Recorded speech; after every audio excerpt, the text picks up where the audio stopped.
નમસ્કાર. આપણે સૌ જાણીએ છીએ કે 28 ફેબ્રુઆરી એટલે રાષ્ટ્રીય વિજ્ઞાન દિવસ. પણ શું આપણે ક્યારેય ઊંડાણમાં જઈને વિચાર્યું છે કે આ દિવસ પાછળની કહાણી શું છે?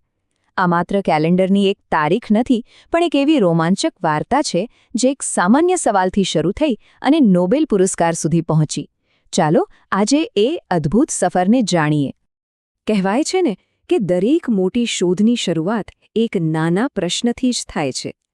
અને આપણી આ કહાણીની શરૂઆત પણ બસ એક એવા જ સવાલથી થાય છે જેણે ભારતના એક મહાન વૈજ્ઞાનિકને કંઈક નવું વિચારવા પર મજબૂર કરી દીધા.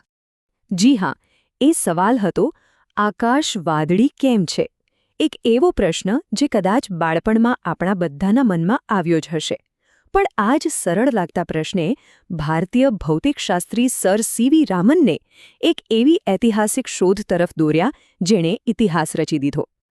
જરા કલ્પના કરો, સર સીવી રામન જહાજમાં બેઠા છે, દૂર દૂર સુધી ફેલાયેલા વાદળી સમુદ્રને જોઈ રહ્યા છે.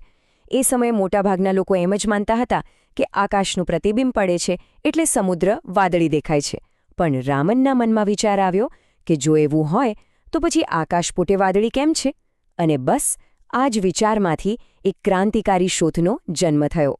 એમની એ જિજ્ઞાસાએ તેમને રામન ઇફેક્ટ તરીકે ઓળખાતી એક જબરદસ્ત શોધ તરફ દોરી. એક એવી શોધ જેણે વિજ્ઞાનની દુનિયામાં ભારતનું નામ રોશન કરી દીધું અને તેમને પ્રતિષ્ઠિત નોબેલ પુરસ્કાર પણ અપાવ્યો. તો આ રામન ઇફેક્ટ છે શું? ચાલો એને સમજીએ. વૈજ્ઞાનિક ભાષામાં કહીએ તો જ્યારે પ્રકાશનું કિરણ કોઈ પારદર્શક વસ્તુ જેમ કે પાણી કે કાચમાંથી પસાર થાય છે ત્યારે એનો થોડોક ભાગ આમ તેમ વિખેરાઈ જાય છે.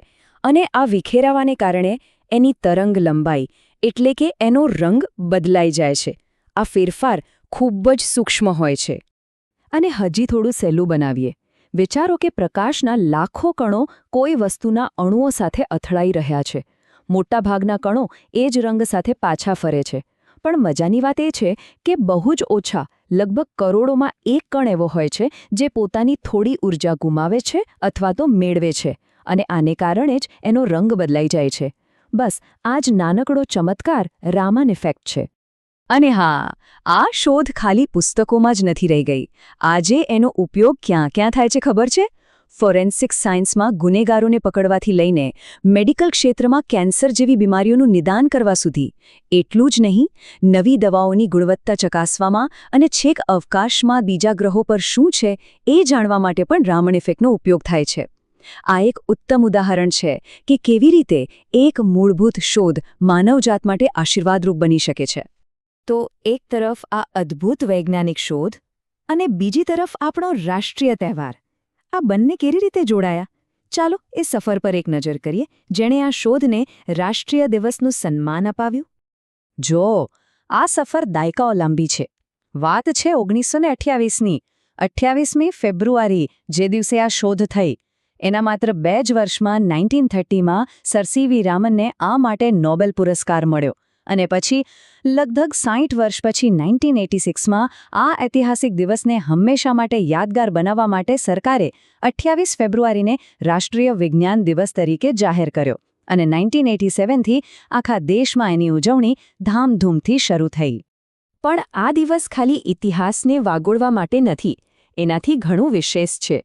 તો ચાલો જોઈએ કે આજે આખા ભારતમાં આ દિવસની ઉજવણી પાછળનો સાચો હેતુ શું છે અને તેને કેવી રીતે મનાવવામાં આવે છે. આ ઉજવણીનો મુખ્ય ઉદ્દેશ્ય વિજ્ઞાનને લેબોરેટરીમાંથી બહાર કાઢીને આપણા સૌના જીવન સુધી પહોંચાડવાનો છે.